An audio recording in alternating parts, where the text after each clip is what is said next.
ప్రేక్షక మహాశైలందరికీ కూడా నా హృదయపూర్వకమైనటువంటి శుభాభినందనలు. నా పేరు ఇప్పిరి నరసింహశర్మ.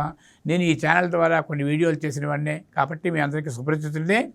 అయితే కొంతమందికి భక్తి విశ్వాసాల ద్వారా మనకు వారాలు 7 వారాలు ఉంటాయి. 7 వారాలు కూడా 7 దైవాలు ఉంటాయి. సూర్యభగవానుడు మొదట ఆదివారం నాడు సూర్యభగవానుడు, ఆ తర్వాత నవగ్రహాల ప్రభావంలో కూడా ఇవి వస్తాయి, అది వేరే విషయం. కానీ సోమవారం శివుడు, మంగళవారం నాడు ఒక ఆంజనేయ స్వామి, ఇలాగ రకరకాల దైవాలు మనకి ఆరాధన కోసం ఉంటాయి. ఇప్పుడు మనం ఏంటంటే మొన్నను గత వీడియోలోని మీకు సూర్యభగవానుడు కూడా తెలియజేశాను. ఇప్పుడు సోమవారం నాడు శివారాధన ఎలా చేయాలనేది కూడా మీ ముందుకి తెలియజేయాలని సంకల్పంతో నేను ఈ వీడియో చేస్తున్నాను. నారుద్రో రుద్రమస్యేత్, రుద్రుడు లేనిది నశివ యజ్ఞం చేయకూడదు. అంటే మనం అక్షరాభ్యాసం చేసేటప్పుడే ఓ నామః శివాయ సిద్ధన్నమః అంటాం. అంటే అది తప్పు. ఎందుకంటే పిల్లలకి నేర్పాలి కాబట్టి ఆ వర్డ్స్ అక్కడ పెట్టి ఆ అక్షరాభ్యాసం చేస్తాం. ఓం నమశివాయ సిద్ధన్నమః అని దాని పేరు అర్థం. అంటే మనం అక్షరాభ్యాసం చేసేటప్పుడు పరమేశ్వరుతో ధ్యానంతోనే ఆ పిల్లలకి అక్షరాభ్యాసం చేస్తామని అర్థం. తర్వాత నశివ యజ్ఞం, దక్షుడికి శివుడు పడకపోతే ఆ మాతీసిమన్నాడు. మాతీసిమంటే నమశివాయ అన్నది పంచాక్షరీ మంత్రం. ఆ పంచాక్షరీ మంత్రం చదువుకున్నప్పుడు శివుని తాలూకు ఆరోగ్యం మనకు తప్పనిసరిగా కలుగుతుంది. బిషక్ చక్రవర్తి అంటారు శివుడికి. సూర్య భగవానుడి కంటే 1000 రెట్లు ఆరోగ్యాన్ని ప్రసాదించేటువంటి గొప్ప దైవం శివుడు. కాబట్టి ఆ బిషక్ చక్రవర్తి ఓషధి వనస్పతి యోమే రోమశస్త్రిత అని వస్తుంది. సమస్త ప్రకృతికి కారకుడైనటువంటి శివుని తాలూకా మహత్యం ఎంత అంత కాదు. ఆ రోజున మనం తప్పనిసరిగా శుచిర్భూతంగా శివారాధన చేసుకున్నట్లయితే తప్పనిసరిగా మనకు అన్ని రకాలుగా శివుడు ఆయురారోగ్య భాగ్యాలు ప్రసాదిస్తాడని చెప్పేసి కూడా వేదాలు చెప్తాయి.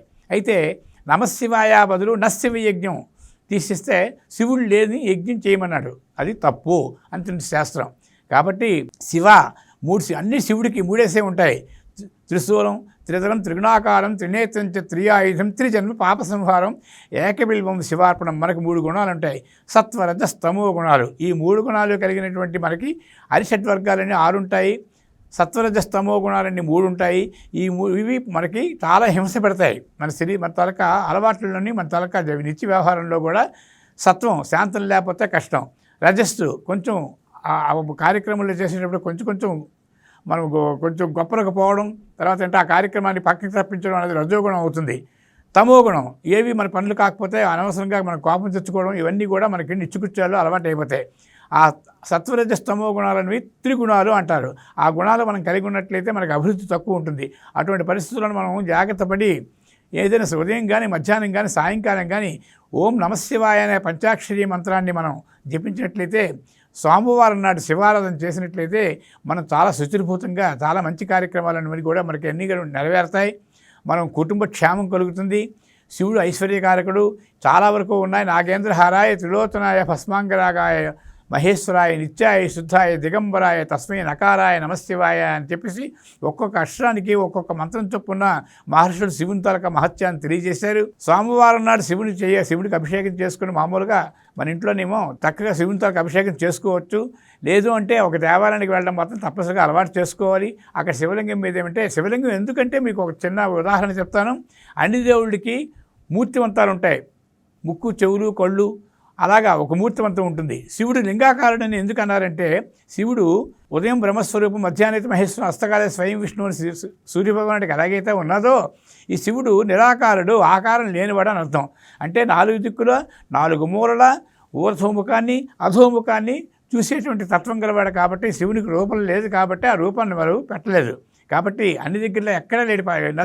అన్ని చోట్ల కూడా అన్ని దగ్గరలో కూడా పరమేశ్వరుడు ఉండేటువంటి ఒక సంస్కృతి ఉంది. కాబట్టి శివుడు లేని చోటు లేదని చెప్పేసి శాస్త్రం ఉంది. కాబట్టి సోమవారం నాడు తప్పనిసరిగా శివుడికి నారికేళాభిషేకం చేయాలి. పాలు, పెరుగు, నెయ్యి, తేనె, పంచదార వంటి పదార్థాలతో పంచామృతాలతో అభిషేకం చేసి శివలింగానికి అభిషేకం చేసి చలిమిడి నైవేద్యం పెట్టినట్లయితే తప్పనిసరిగా తెల్ల పువ్వులతో పూజ చేసి ఆ స్వామివారికి మనం ఆరాధించినట్లయితే శివుడు ఐశ్వర్యకారుడు. తప్పనిసరిగా మనకి అన్ని రకాల భోగభాగ్యాలని ప్రసాదిస్తాడు. మనం పిల్లలకు కూడా ఈ సంస్కృతి నేర్పాలి. ప్రతి సోమవారం శివదర్శనం చేసుకోవాలి. నందికొమ్ముల మధ్య నుంచి కూడా శివదర్శనం చేసుకున్నట్లయితే అది మరింత మహత్యాన్ని ప్రసాదిస్తుంది. ఆలయానికి వెళ్ళేటువంటి ఒక చిన్న సాంప్రదాయాన్ని మాత్రం మన తరానికి మనకు అయిపోయింది. మనకు రాబోయే తరానికి కూడా ఈ మంచి అలవాటును మనం ప్రసాదించుకోగలిగితే మనం ఆ శివుని తాలూకా మహిమ వల్ల మనం ఆయురారోగ్య భాగ్యాలు పొందగలుగుతాం. సర్వే జనా సుఖినో భవంతు.